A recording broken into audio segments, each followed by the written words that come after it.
Good evening, everyone. Welcome to the San Gabriel City Council special meeting. Today is Tuesday, February 16th, and I call this meeting to order at 5:32. Clerk, roll call, please. Mayor Menchaca, Here. Vice Mayor Leal, Here. Councilmember King, Here. Councilmember Harrington, Here. Councilmember Pu.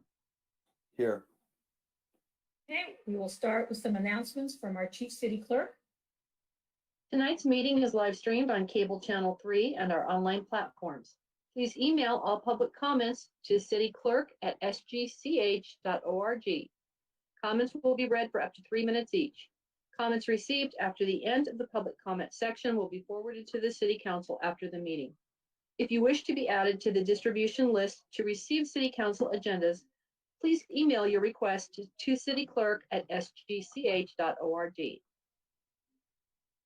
Okay, next item, please. Public comment. This is the time set aside for members of the public to address the City Council on matters on this agenda. And Madam Mayor, we do have one comment for this meeting. It reads as follows. I want to comment on the affordable housing designated for 405 South Delmar Avenue. And this is from Norma Davalos. City Council members would better serve citizens if housing are not apartments for rent, but small houses like they have for Habitat for Humanity, so that these are owned, not rented. We have too many rentals by developers, contractors. They should be sold and owned lower income families.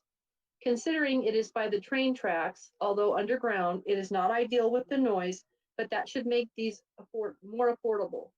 Owning builds equity. Renting throws money away. And Madam Mayor, that concludes the comment. Okay, thank you. Next item. Study session, 405 South Delmar Avenue housing options. Presentation will be made by City Manager Lazaretto. Thank you, Madam Mayor, members of the council. I'm just going to do a 30-second brief intro, and then I'm going to turn it over to our project manager for this project, who is Dominika Megredician. And we also have members of the related companies here to answer questions and provide information as well. But just by way of reminder, the 405 South Delmar project that we're talking about tonight, that's the property that was left over from the ACE Corridor Trench project. We are in escrow right now with the COG to purchase that property as a remnant piece of property. It can only be used for affordable housing or for open space or public amenities, public parks, that kind of thing. Tonight, we're not looking for any decision from the City Council. This will be the first of several meetings with the City Council and the community. But what we are looking to do is provide a very high-level overview of the finances of a project and what that could look like on that site. And then also some, again, very high-level design information for housing types that could be on that site. We anticipate that this project will take several months before we get to the stage of entitlements and being able to apply for some of the financing. But before we get to that point, we want to have meetings with the community and with the council so that everybody is part of this decision-making process. And I think this will differ from projects that have been done in the past in that what we present to the council and the community are not already completely thought out ideas that we're just asking for approval or ratification on. We're looking to get involvement and engagement from, again, the community and the council on what's going to be right for this site. We are very excited about this because this will be the City of San Gabriel's first true affordable housing development. So we are excited to be working on it and hope that we can bring something in the next few years that really provides an amenity to the community. So with that, I'll turn it over to Dom and she can introduce the team and start the presentation. Thank you very much. Thank you, Mr. Lazaretto. Good evening, Honorable Mayor and Council. Dominika Megredician, Economic Development Manager with the Community Development Department.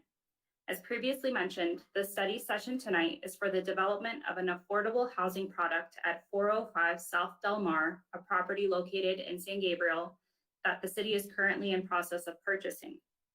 As you know, the site for this project was declared surplus property after the Alameda Corridor East project in 2018 and was originally industrial land. As such, staff, together with Related, the developer for this project, is currently doing the responsible investigative work to ensure that a housing development is financially and environmentally feasible on the site before we close escrow on the property. While we have some investigative work done on site to learn as much as we can about it, the team is working on financials, conceptual drawings, and planning for community input. The developer has prepared a slide deck to walk us through tonight, which will provide some conceptual visuals of what a project can look like, options for the product type, and the financials as they relate to various affordable housing types, a bird's eye view of the multi-layer financing the project will entail, and finally, preliminary community outreach plans. Our goal tonight is to provide you with information and to have a discussion and gauge your interest in the type of housing you'd like to see here, what this project may look and feel like in our community. So we look forward to your questions and comments. With that, I'd like to introduce the development team with the Related Companies of California, Mia Kang, Rose Olson, and Jennifer Ingdaram. At this time, I'll turn it over to Mia Kang with the Related team. Thank you, Dom. Hello, Council. Good evening, Mayor and everyone. It's exciting to see everyone. We're excited to be here. Maybe we can go to the first slide. Great. So as many of you know, we started working with the city last year under the exclusive negotiating agreement. We partnered up with the city to really investigate what is possible for this site at 405 South Del Mar. We're very excited to share with you some preliminary concepts today. Next slide. So Related has been in business as a fully integrated real estate firm for over 30 years, and we've really had an incredible history of developing top quality, affordable workforce housing and mixed-use developments all over California. Many of our projects also really are from Southern California and really, I think, really emulate, or rather have that Spanish colonial style that we think is very fitting for San Gabriel, given that you have such wonderful history here. So we wanted to show a couple of examples of projects Related has completed in Southern California. Some of these projects are in Fontana, San Bernardino County, and others, but really sharing that sort of sense of place and that California spirit. Next slide. And as long-term property owners, Related's really committed to not only affordability, but also sustainability and also stewardship. So Related really strives to form strong public-private partnerships and is committed to excellence by working with the community and with our city partners, as well as talented architects and designers and engineers to really create innovative, cost-effective developments that enhance the lives of our residents and strengthens the foundation of our communities. So all of our projects promote really kind of cutting-edge environmental green building design. Many of our financing programs also really encourage that type of development. So we hope to bring many of those sustainable elements to San Gabriel. Next slide. Thank you. So some of our project goals, we do respect the fact that this is the very first affordable housing project in the city of San Gabriel. So with that said, we want to make sure that this is a high quality design, hopefully one that might win a few design awards. Because I think it is the first and we're being very creative with this site. We're also aiming to serve a vulnerable population. Many of the funding programs that exist today really are focused on trying to solve for a lot of problems, including making sure that we can include things like supportive housing and affordable housing to make sure that we can provide on-site services so our residents can also be successful in the housing. Again, we really care a lot about sustainability, green building, solar panels. We hope to include a lot of green elements in here, as well as making sure that it fits within the neighborhood. So not too tall, not too dense, but nicely balanced. But also this is a great opportunity to take advantage of the site. So we do want to make sure that we build it, I think, to the highest and best use of its potential on the site. So we do plan to have some robust amenities and services as it pairs with the type of housing that we're planning to build. So to kind of start going over that, we're going to go over a couple of examples, and I'm going to turn it over to Rose Olson, Senior Vice President for Related California, who kind of runs our Southern California office. And Rose, you want to take it away with a few site plans? Thank you, Mia, and good evening, Honorable Mayor and Council. We're very excited to be here tonight. And I'm going to walk through a number of slides. We're going to review some of the preliminary, next slide, please. We will talk a little bit about our preliminary concepts, and we'll also talk about financing and it is a lot of information, so I encourage if you have any questions as I'm going through this, or if there's anything you'd like me to clarify, then feel free to jump in. I think it'll be more, more interactive, so feel free to jump in and ask any questions as we go through the presentation.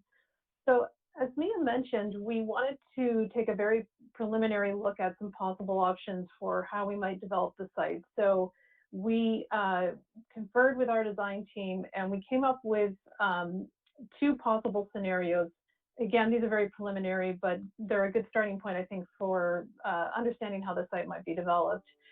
So what we have here is the first option, which is a family proposal.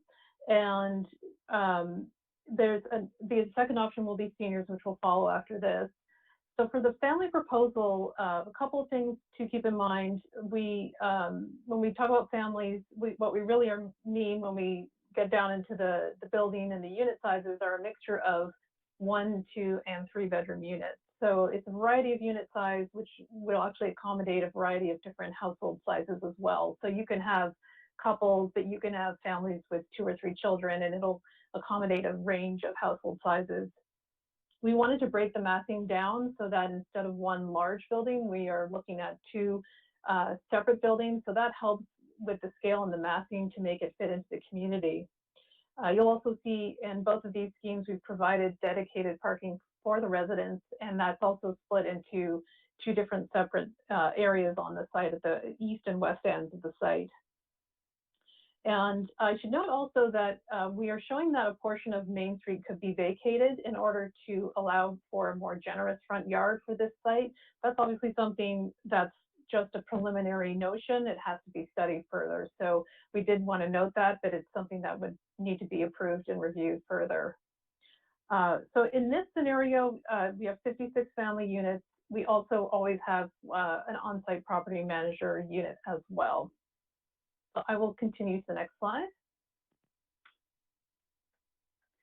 This gives you just an idea of what the project might look like. So what we work with on the design team is, as Mia noted, we want the architectural design to be very high quality. We want it to relate to the context in the neighborhood. And it's important that the massing and the scale is appropriate. So here with the family scheme, we have 3 stories. We try to encourage a variety of architectural elements that break down the scale and really provide an attractive pedestrian level experience so that, as you're walking down the sidewalk, it's really high quality landscaping. And the building isn't really, one element that's repeated over and over. It has a lot of variation so that it feels more like a smaller scale than it is. And we feel like this is a good first approach for this site. And obviously, we want to hear your thoughts and feedback as we go forward. I'll move to the next slide. So this is the site plan for the senior housing scheme, which you'll see is in a lot of ways very similar to the family scheme. So in both of these, both seniors and families, we've broken the development into 2 separate buildings. We've also arranged the buildings to avoid some of the existing easements that are on site. So there's some utility and tieback easements. So the arrangement of the building is also done to avoid those existing easements. With seniors, we look at smaller units to accommodate the smaller household size. So the senior unit mix is usually geared more towards studios and 1 bedrooms. And we'll usually have a 2-bedroom unit for the on-site property manager. And in both of these schemes that you'll see, we have space in the center portion. You can see sort of the bigger, colored areas. We have on-site offices for property management. We'll also have office space for social services, and we include amenities for all of the residents. So there'll be things like a common area with a kitchen. We'll have a computer lab. Usually we'll have a common laundry area where folks can gather. A media and entertainment rooms, gyms. We will really work, with whether it's families or seniors to come up with a really high quality level of amenities that will be located on site for the benefit of all the residents. So in this scheme, we have 60 senior units, and as I said, those would be a combination of studios and 1 bedrooms. And next slide.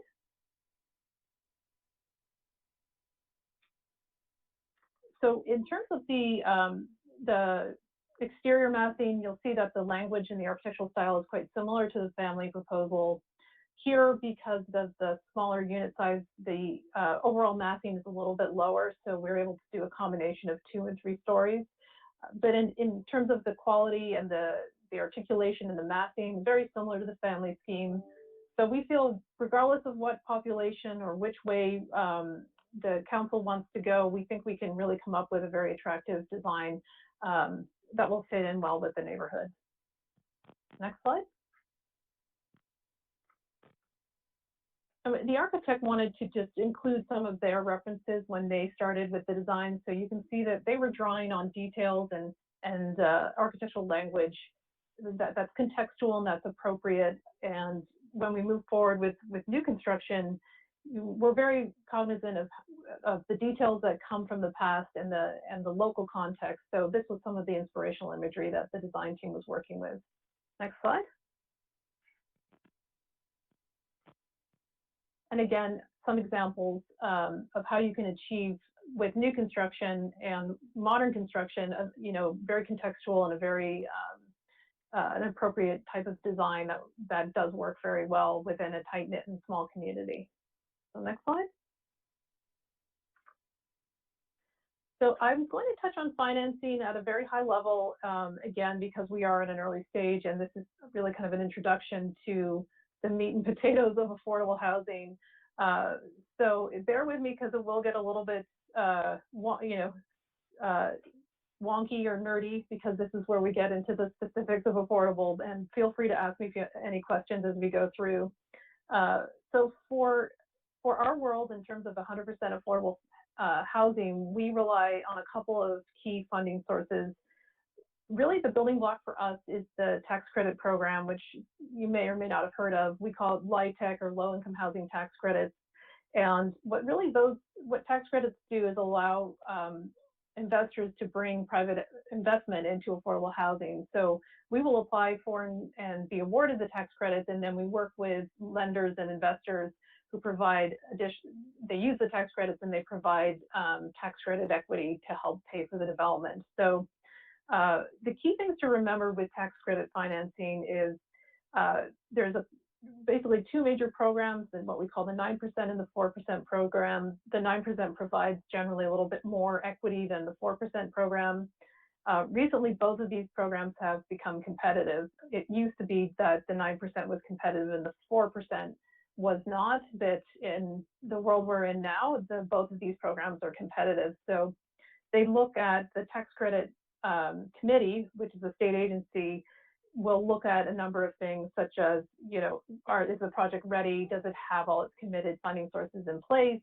And other minimum threshold requirements that you have to have in place. So we will be targeting an application for tax credits down the road, but there's a number of steps, obviously, before we get there. One of which, obviously, as Dominica mentioned, is we have to work on, evaluating the site. We have to work on, what would be the appropriate path for entitlement. So we have some work ahead of us before we get to this stage. But this would be the last application we would do. And then once we have an allocation of tax credits, we would be able to move forward towards construction. And next slide.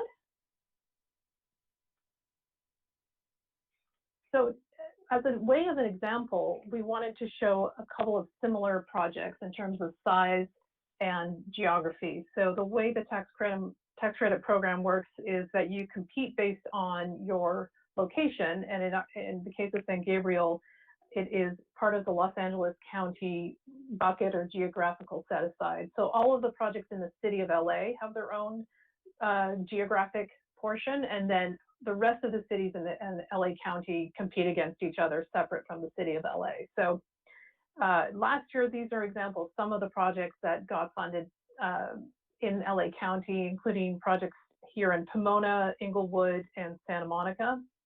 And it's a lot of numbers, so it's more than you can digest in a few moments, but I think that the components to look for on the sources, you'll see consistently that the way these deals are put together is a combination of tax credit equity. You'll see that there's a conventional debt, which is basically a bank loan, a conventional bank loan. and usually some form of soft, what we call soft money, which is often a commitment from a city or county. So those are really the building blocks that let us put together the sources to pay for all of the uses. And a couple of other things to look at here would be the tiebreaker is something that comes into play with this type of competition. So the tax credit program will look at something called the tiebreaker, which is really how they score the projects, and the projects compete. A lot of the competition is based on how much, local or soft money you already have committed to your project, and then the state will score you, and if you have a high enough tiebreaker, then you'll be awarded an allocation. And you may also notice that the cost per unit is quite high, which I think is a common comment on affordable housing. And there's another number of reasons for that.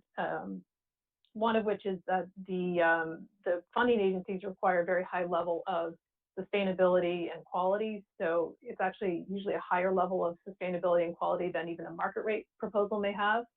And the funding sources often require that we pay prevailing wages or union wages. So the construction costs also tend to be higher.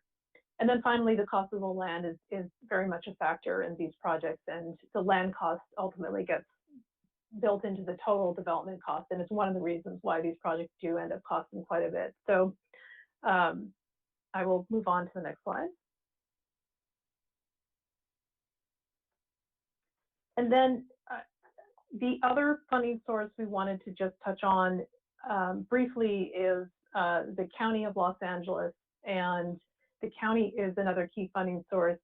And unlike the tax credits, they can come in much earlier in the development process. So we wanted to talk a little bit more about the county money because they'll be a key funding source for this site.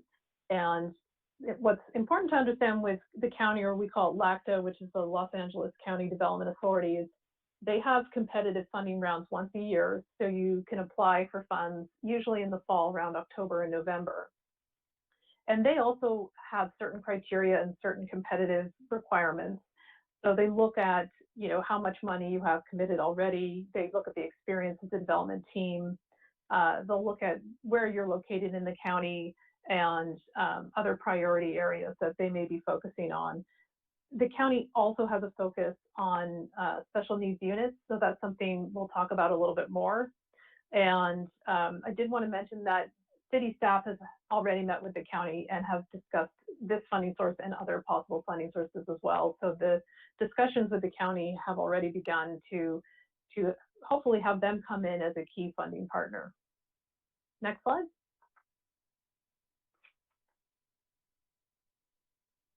So with the county money, the way they award projects is they really provide a certain funding commitment per unit. So as you can see, they'll provide anywhere from 140 to 160,000 per special needs unit. So with the way the county works is that they have a certain amount of money, and they really want to target the most vulnerable populations in the county.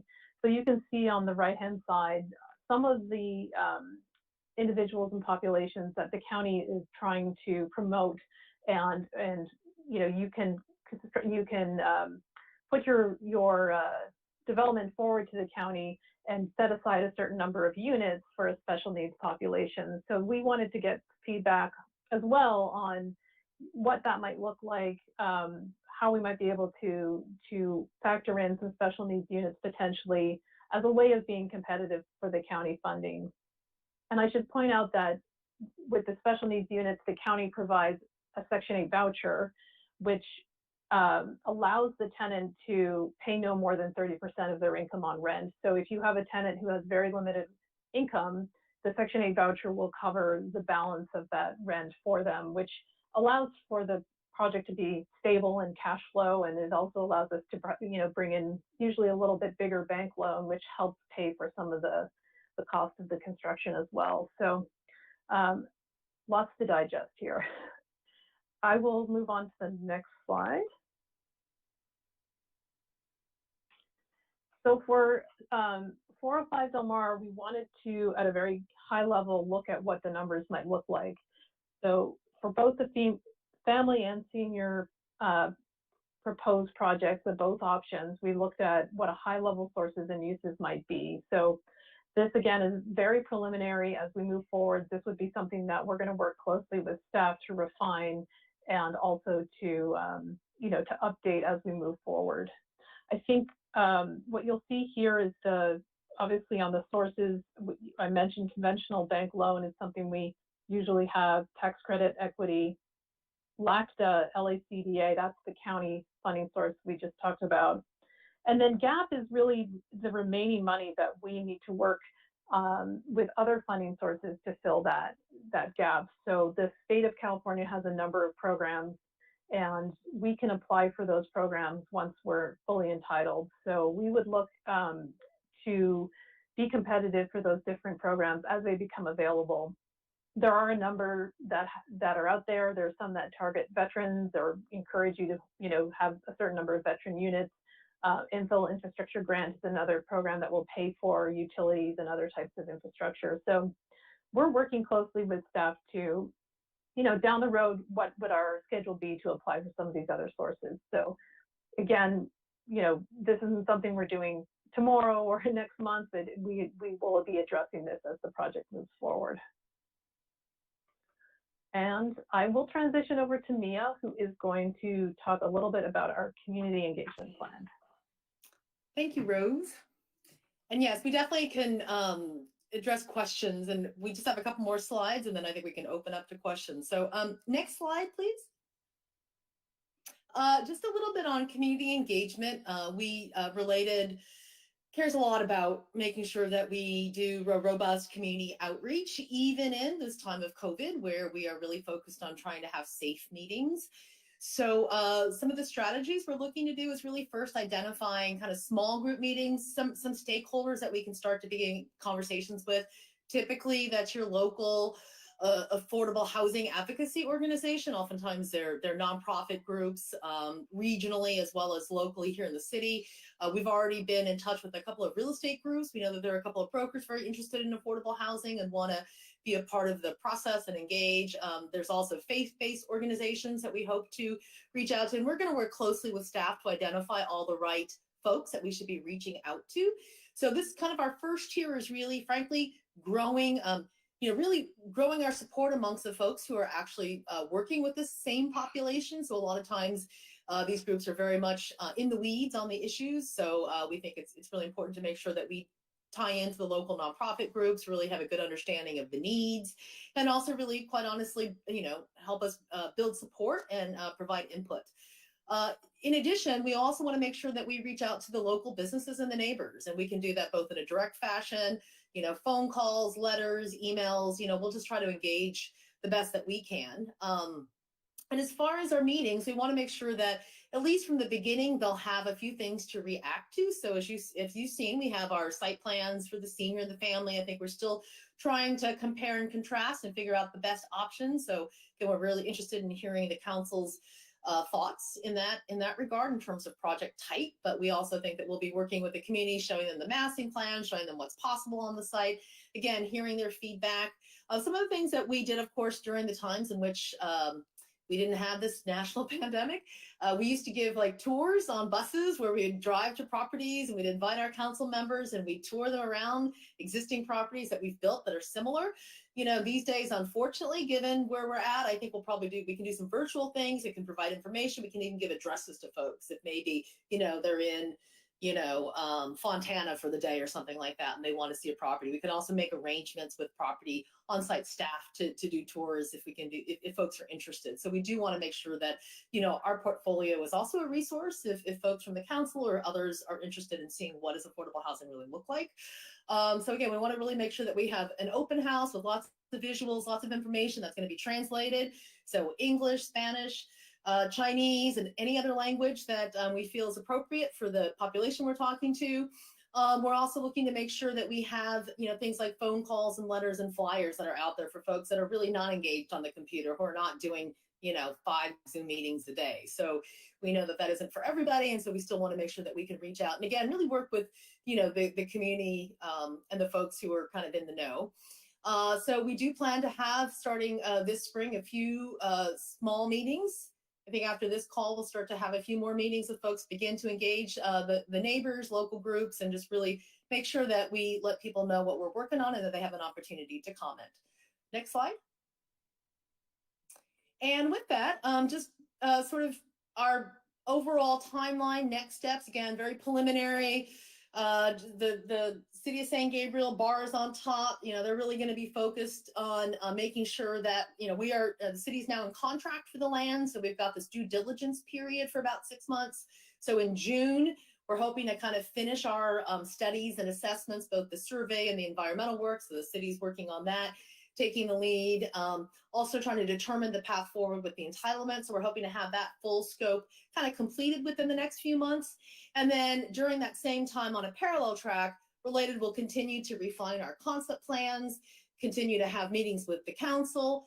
We know we have another one, I think we'll have another one in early March, as well as begin our meetings with stakeholders. So whether that's phone calls, virtual meetings, or whatnot, and we'll work with the council to make sure you have our schedules. We'll work closely with staff.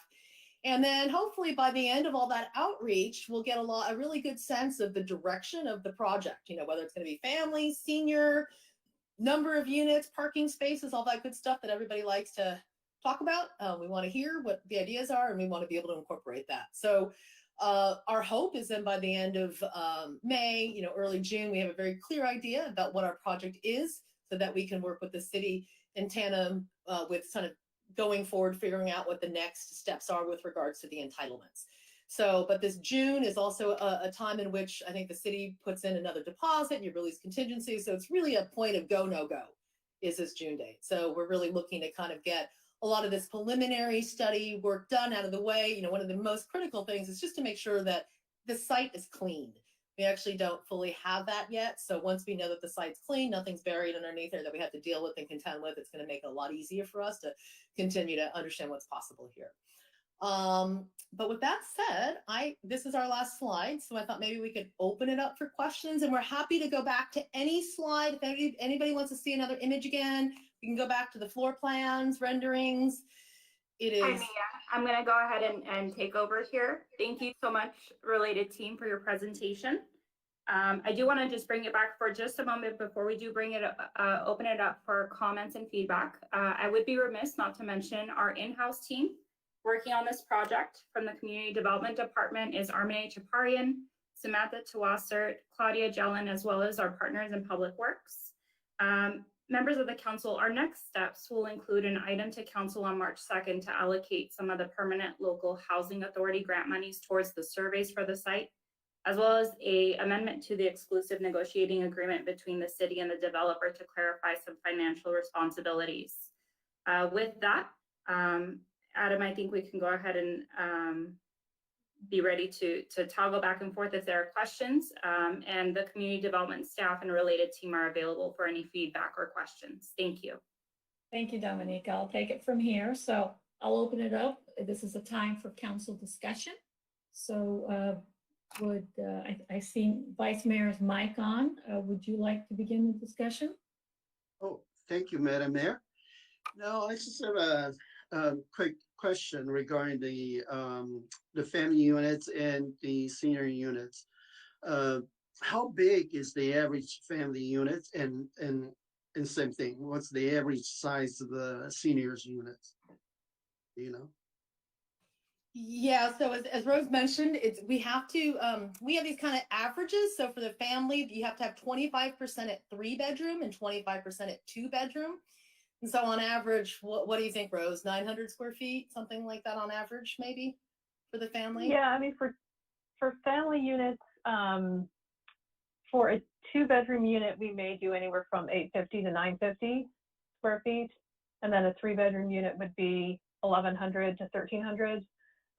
It depends on, requirements that the city may have specific requirements for storage and open, balconies and things like that. So, but that's sort of on average what we would see. And then for studios and 1-bedrooms, studios can be anywhere from 450 to 550 square feet.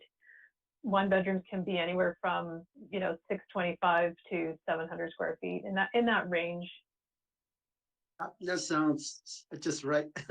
But also the parking requirements for family units, and senior units, what's the difference? Say, for instance, say, we based on the numbers that you gave us, how many parking spaces required for family unit and the senior units? Yeah, Rose, do you want to take that? If you Sure. Yeah. For families, we normally target about 1 space per unit overall. So math is pretty simple. So if we have 56 units, we'll usually try and do 56 spaces. We'll usually try to have in addition at least a couple spaces for property management staff and visitor spaces. If we can find the room, we'll include that as well. Seniors usually a little bit less. So seniors, it depends on location. So a very urban location, like City of LA, we would do half a space per unit. For this scheme, I think we were more closer to 0.83. So we have a little bit more parking, but it's less than the family parking because we do find seniors, depending on where they are in age and ability, they don't often want or need a car as much. So those are kind of the general rules of thumb. Yeah, that's true. And as a matter of fact, I think there's MTA bus line along the Delmore Avenue. So yeah, maybe we can request a bus stop at this location in a future day if the project is finished. But is 61 is the best number you can come up with for seniors units, or you can come up with more? Because I'm just trying to compare the sizes of family units. It's like, oh my God, it's almost double. And then, yeah, you already have 61 compared to 56. So why can't you come up with more units for seniors housing? I think it's really that, to be quite honest, Councilman Lau, it's the 4th floor, whether or not you want to go there. We really tried to keep it within that 3-story building type because it seemed to fit, a little bit better. I mean, again, this is why we're here. We're very appreciative. I mean, honestly, I love it when electeds tell me that, they want more units or that it's more, dense, but it is also challenging too, because, the other challenge that we have to grapple with is more units. We also have a bigger gap. So it's a whole balancing act, and then it's parking, so I think what we arrived at is something that of course can be changed, but it's a balancing act between what seems to be a good balance of parking, both on the senior and the family project, and then at least kind of keeping it within that 3-story envelope. So, I mean, it is possible to look at other things, but again, okay. So yeah, if you can figure out, hey, maybe we can come up with 80 units. The last question. So it's possible to put a commercial space on the ground floor, besides the manager's units, maybe an urgent care, that kind of facility, healthcare facility, and actually you can bring in revenue. So I don't know. It's a great idea. It's a great idea. I think it's just challenging with the site. It's a very narrow site. And by adding the mixed use, we go into a different kind of construction. You do this podium. If there was someone who was to write a big check, we could probably figure out a way to make something work. But outside of that, it's going to be challenging because of just everything that has to fit. But I 100% agree that having that connection to services would be amazing. And perhaps we can identify if, the nearest facility to the site. So, but okay. Thank you. I appreciate that. I have to tell you my story, because when I got elected, I have a group of seniors came to me and said, well, we've been waiting for 10 years for a senior's apartment. 10 years. They're from 78 way till 80, still couldn't find one. And a couple of them finally found one. They have to move to San Bernardino County. That's where the available senior apartments available. But anyway, there's a dire need in San Gabriel Valley, and City of San Gabriel just don't have one. So this is a time that we can do something like that. And also you probably heard about this population is getting older and older because the baby boomers will retire and a lot of them need to move away from homes. We did have a project approved for a very expensive seniors apartments. We call it, independent, but however, it's 10,000 or more every month. But nothing like this one, affordable housing. And I think the city really need to come up with a project that, to satisfy the RENA numbers for affordable housing units. So I think this is something we should grab on. This is a chance that will never come along for a long time. So I really appreciate this, and hopefully you can make this happen. Thank you. Thank you for your good work. Thank you, Vice Mayor. Does anyone else have any comments or questions of the group? Councilmember Pu? Thank you, Mayor. I think I agree with Vice Mayor Liao too, that this is the first and only affordable housing project that we've been able to get off the ground, so to speak, and so we definitely want to try to maximize it as much as possible. Of course, working within the parameters of the scale and the massing that you had mentioned earlier. So, but I do think that is a goal of the overall council, because we have so little, there's so little land available in the city. And so this is like, you've only got one shot to try to address some of these needs within the community. You want to do as good a job as possible. My questions, so when you discuss the LIHTC tax credits, you mentioned that the family projects do provide you a little bit of a bonus in terms of a tiebreaker score. And so I assume that's not true with senior projects on the LIHTC.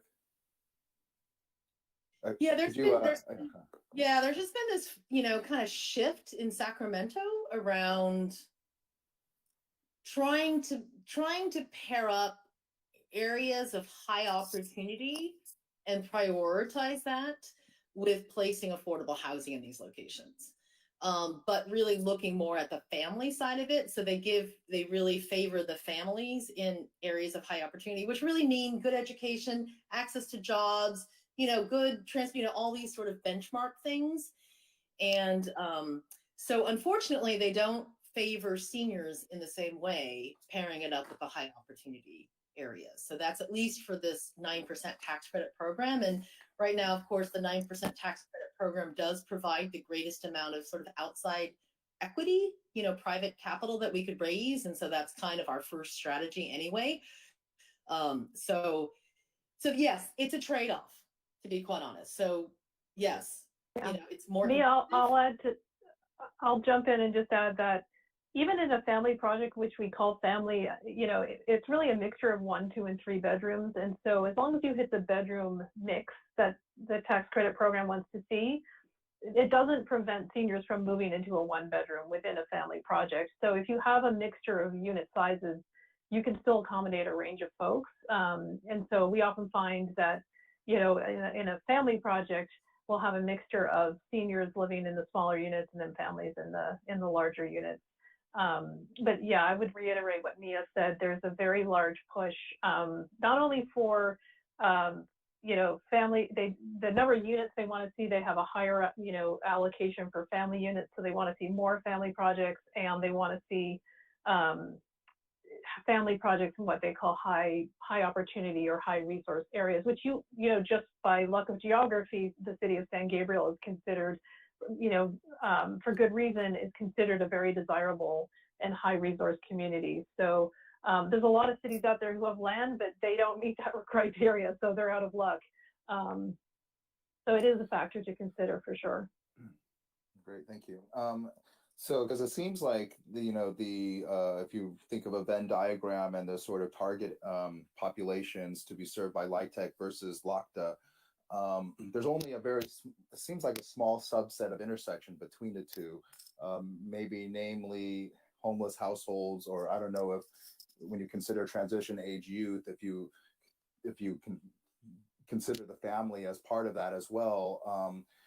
Can you talk about that? Where is there a sweet spot there that, because it looks like in the financing stack that the preliminary financing stack that you're proposing here, you're relying upon both. I mean, we're looking at where, there's both LOCTA and tax credit as part of it, and that it wouldn't be that the project might not pencil if we don't get both.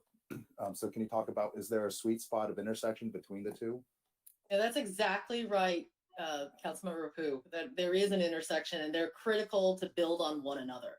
So what's interesting is LACTA is usually the first money kind of in with the locals, and then you've got the tax credits, that's the last money in.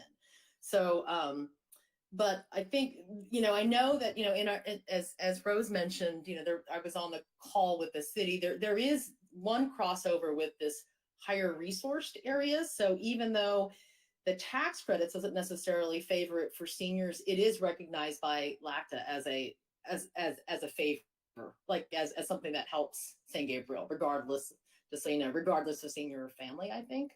At least that's what seemed to be on the phone. But Right. As far as crossover, I mean, there is so family housing, you can easily pair, because as Rose says, we got ones and twos. You can have folks in the special needs category that are transitional family or transitional use. That's a nice pairing with the family housing, as well as some of the other categories. So it doesn't have to be only 1, 2. So like, for example, you can also mix developmental disabilities. That's also a nice mix if they're high functioning in a family project. So, you actually can mix it up, and you do get points. So the stuff that we would get from LA County, things like this, the Section 8 and the supportive housing all help us at the tax credit level, so that they're competitive and they're paired well together. But Rose, do you want to add a few more details and some other commonalities? Yeah, no, I think in your you've hit a very crucial aspect of this, which is we have to kind of thread the needle to find the right way to come up with the most, ideally something that's a competitive proposal for both the county money and TCAC, and they don't always make it easy for us on the affordable side, but there's a variety of options. So I mean, you can look at seniors who have, some number of them may have a special need. Or you can, with families, you could look at, homeless veterans as a component of the family project, or as Mia mentioned, transition age youth as a component of the family project. So it's not necessarily obvious at first, but there are different ways you can structure it. And then sometimes, depending on the population, like veterans, there's also some additional money for veterans that you can also then use to fill that funding gap. So normally we run a couple different options and scenarios, and then we look at, timing, we look at schedule, we score all of these different funding sources, and usually we come up with, here's what we think of plan A, and then we'll usually have a plan B as well, and sometimes a plan C too. Right.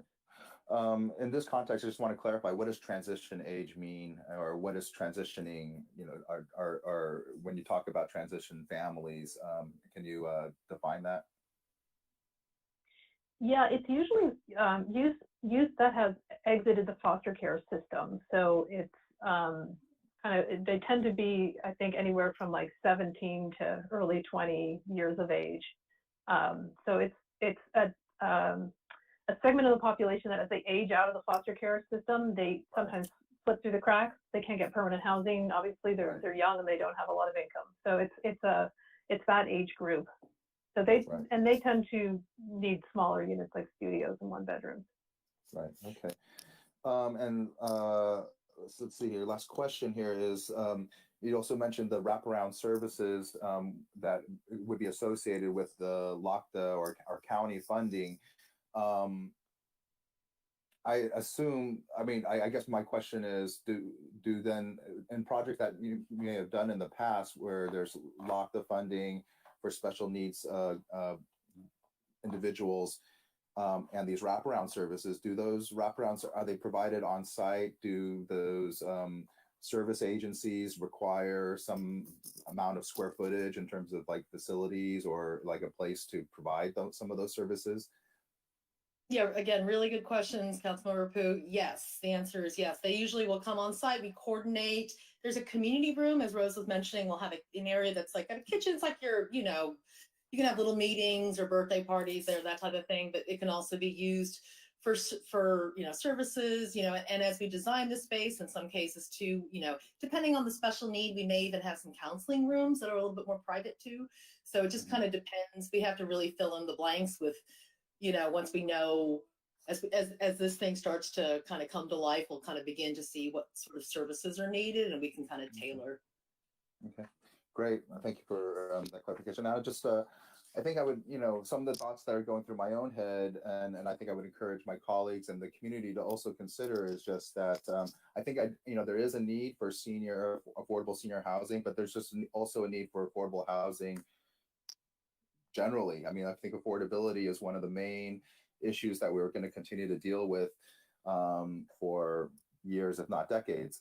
And I would, so while there's, I think, a great need for affordable senior housing, we also should think about the sort of what additional families and individuals then would be coming that we have then you know, there at the project, because the trend that we have been experiencing is that our population already is aging faster than the general population, and that families, because of, I think, of the lack of affordability, it's hard for young families to purchase a home or even rent a home in San Gabriel.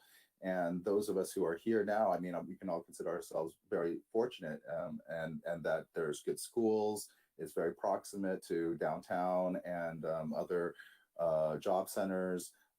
There is, you know, some transit there that helps, but I think that what I'm trying to say is that, you know, there are some competing considerations that we have to take into account, which is, you know, would we want to go more the family route and try to bring in some of the younger families that are in need of affordable housing, or seniors, which I think there is a great need, but it's also more of a, I think, it would seem to me that it would also be a more resource intensive population, in the sense that, you know, there's just a greater need for care, you know, long-term care, and potential for, you know, the need for the city and other agencies to be able to assist that population to a greater extent, I think. So in any case,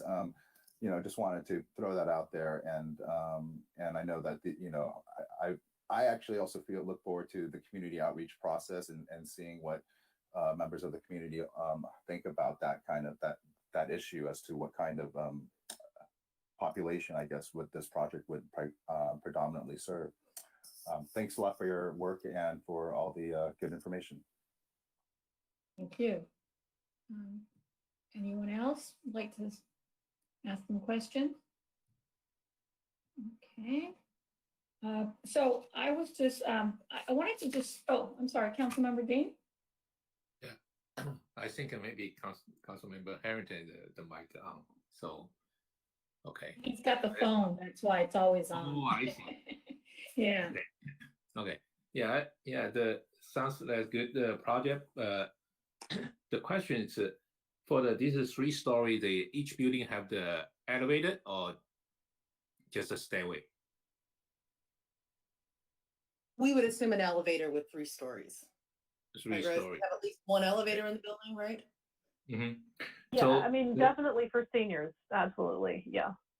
Mm-hmm. Okay, yeah, that's important for senior, and also I for the senior, I for my right now, based on your plan, I suggest maybe it's also so you have the more capacity, more unit can build, and if we can do the like underground parking, reduce the ground parking and the underground parking, you have more space. I wish, if money was no object, the answer would be yes. But unfortunately, money is a big object, and it's a very expensive addition. Underground Okay. parking. All right, understand. Okay. So to compare your two plans, so looks like a senior unit is you based on your like answer the Vice Mayor Liao regarding it's a less unit. So is it possible maybe your one building focus of one building is it's for the senior building, another building is for the family building? Probably to help to increase the family unit or senior unit. That's another very good suggestion, Councilmember Ding. Unfortunately, it's one of those things where the program funds don't really support that. So the programs, you have to check a box. Unfortunately, you're either family or you're senior or your special needs. So that I would say that that's one thing we could study further though, because it's not easy to do, but you can do intergenerational with families and seniors, but because of fair housing rules, they have strict requirements because for seniors, you're saying only seniors can live here. And then for families, it's basically open to anyone who qualifies. So there's some trickiness to doing it that way. And as Mia mentioned, typically they want to see you as in one or the other. We have done a couple of intergenerational projects like that, which is a mixture of families and seniors. They are not always the easiest to do, but I think we could look at it. I think that may be one way of addressing the desire to house as many folks as possible. So we could certainly look into it, but we can't, it's not necessarily the easiest. The rules for these funding agencies don't necessarily encourage mixed populations as much as you would think they would. Okay. Actually, previous why I asked King if for the underground the parking, from my experience, it's underground parking. It's because you have elevator. It's help the senior. They easy to access their unit, but you're talking about the cost, so it's also one of the consideration. But so that's why I think maybe is it just one unit focus on the senior, maybe can balance the costs. That's some suggestion, but I don't know. I need your professional to study it. Yeah. Well, I'm sorry. Let me interrupt real quickly.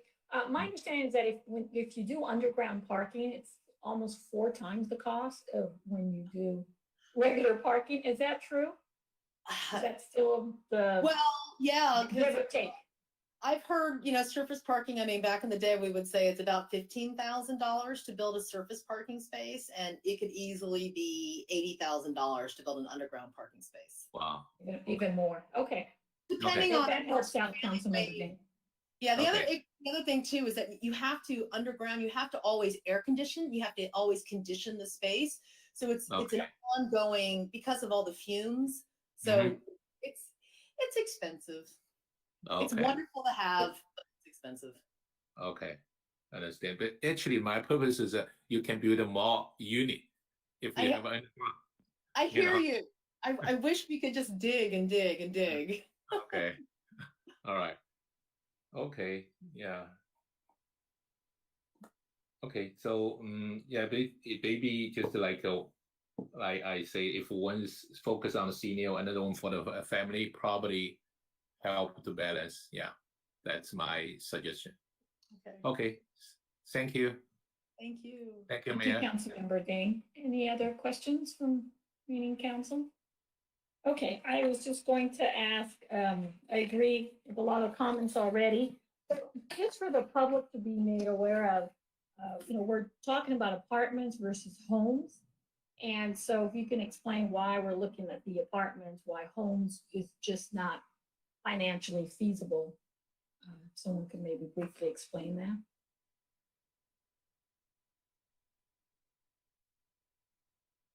Mia, yeah, go ahead. Yeah, so, well, let's talk about RENA for a second. RENA, the affordable housing pairs really well with RENA, getting those AMI levels down, 30% of AMI, 50% of AMI. those are really difficult to make work with a for sale home product because someone earning 30% of AMI really can't qualify for a mortgage. They really don't have the resources to qualify for mortgages. So one of the challenges is if you're going to serve a low income population, frankly, the best way to do that is really with the rental product because they don't have to have, they don't have to have perfect credit. They don't have to have down payments. They don't have to qualify for a mortgage, but they do need to be, they can income qualify based on, whatever their income is. And as Rose said earlier, because again, we're sort of also needing to sort of focus on that special needs population. They're often a population that really isn't working full time. So again, really helping a very vulnerable population that you could not do that in a single family home scenario. These are also deed restricted. So these will be permanently affordable pretty much for all of our lifetime. So it's 55 years for the tax credit allocation committee programming. And then and I believe LA County, is that also 55 years, Rose, for their deed restrictions? That's right. So these Right. are long-term affordability. And the nice thing too about rental versus ownership is, is you do have turnover in these units too. So you can house, multiple families in these units if they turn over. I think, for sale home ownership really doesn't turn over all as much. So again, I think, and because of the density that we're able to build here, we can get more units on the ground than if we built, a bunch of tiny homes, for example. So it's a product that there is also additional financing for. So it, wouldn't have to just be, a local effort. We could really tap into other resources that are really not available for the for sale product, for a tiny home product, for example. Okay, thank you.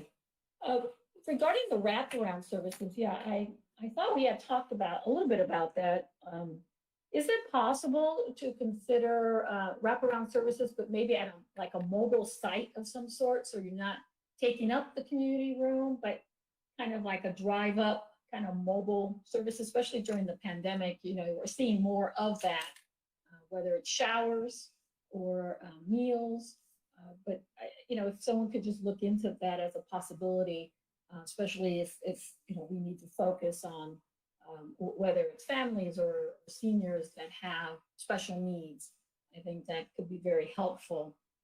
The mobile project that we see more and more of these days. We are open to whatever the new normal is. Well, that could change too, as we know. Right. Mayor, this is Dominica. I also want to offer, we didn't provide any examples here, but there are a number of developments within LA County that do have wraparound services on site. We can provide you with some pictures and maybe even if they have it, virtual tours of that, so you get a better understanding of what a product like that would look like. We're not reinventing the wheel here. So examples are out there if you would like to see that. Okay, I would. Also, the fact that AYC, Asian Youth Center, is just around the corner. I mean, I'm sure we can try to partner with them. They have a facility. It's walking distance. It would be manageable, I think, especially for our seniors. But that's something we should, we just happen to be so close to them that I think that's a good partnership that they would be very interested in. So we can also look at that. Wholeheartedly welcome partnerships. Okay, and I'm sure there's others. La Casa would be down the street, a little farther, but also there's some things going on there that could also help families that is taking place. So, so yeah, we do need to see just proximity. I think there's some really good opportunities to partner, and so maybe it's not your typical wraparound services where it's station 24/7, but as long as it's close, nearby, walking distance, or even if there's possibility of Lyft or Uber, whatever the case may be, is everything. I mean, we're only 4 miles, so everything's relatively close, and we just have some really strong community groups that are always making themselves available and reinventing themselves too these days. So I really like to look at those organizations. Those are the two that come to mind. There might be others. I mean, we do have a hospital right down the street too. So that might be a possibility. And Mayor, those groups are on our stakeholder list for our community outreach efforts as well. So they'll be part of the conversation for sure. They'll be involved. Okay, but it would be great to just maybe, broach the subject about how with services, the services that they have currently, how that could work out or could be, that building could be part of their service route or their customer base. I am very excited about hearing from the community also, as it was mentioned before, to see, what the needs are, at least from those who participate.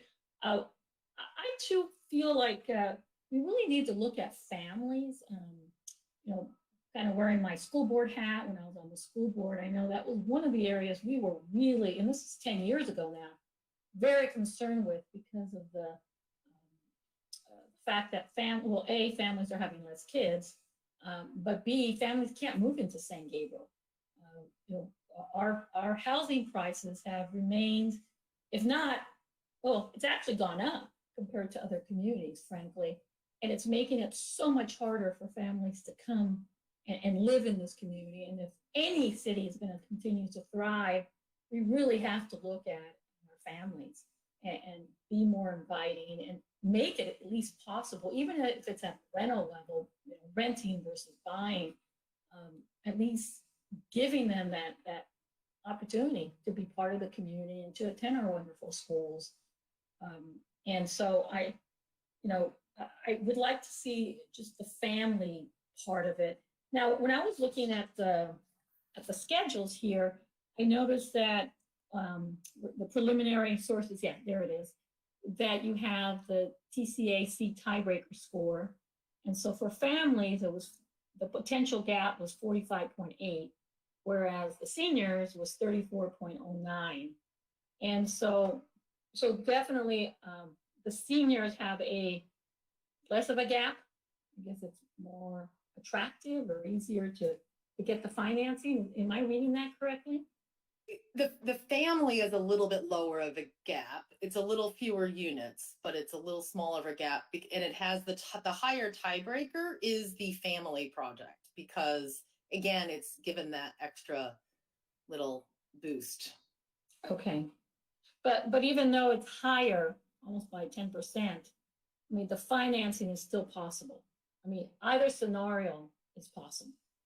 Yes, it's just we're going to have to work harder to fill the gap for the senior side, though. It's just harder to find that money right now. And quite honestly, it's more political than anything else in Sacramento.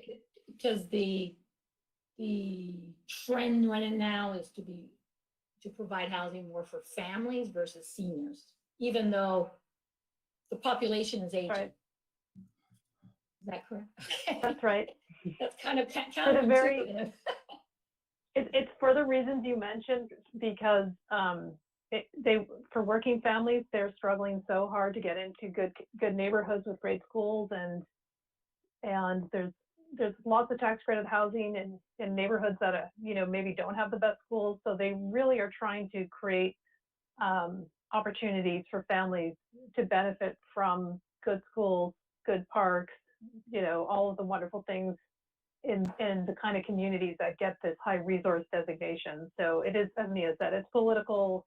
Doesn't mean you can't do seniors. It just means that all of the pressure right now is saying families. So you have to listen to that too, because that is key funding source for us.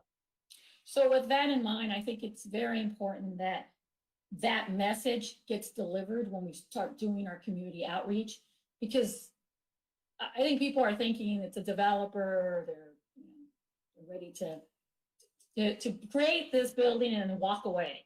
And this is very different. This is our first and only affordable housing. It needs to be stressed because we've never had one before. So it's not just a development. And second, because it's not a developer per se, we are really relying on funding, financing that we've never done before. And so, I think it's just very important that message gets delivered, that it's not a situation where, we want to create whatever our wishes and desires are. We are being held to a certain standard because we need the financing. The city is not the realtor here or the developer. We are trying to kind of cobble together all these different buckets to create something for the community. But there are parameters. And so as we begin our messaging, I think that's really important because I don't believe it's clearly understood. And I'm sure there's, you've done this before, so maybe that's something that's already been thought of, but I think it's very important to emphasize that. And, Madam Mayor, can I just say a couple words? Yeah, sure. Yeah, there is a very successful senior units, 95 units. It's called Willowbrooks, and it's funded by LA County. And of course, they have about 20% of it's called as risk as seniors. They could become homeless anytime because of these limited income. And so maybe Related can look into that project and see how they got all the fundings together.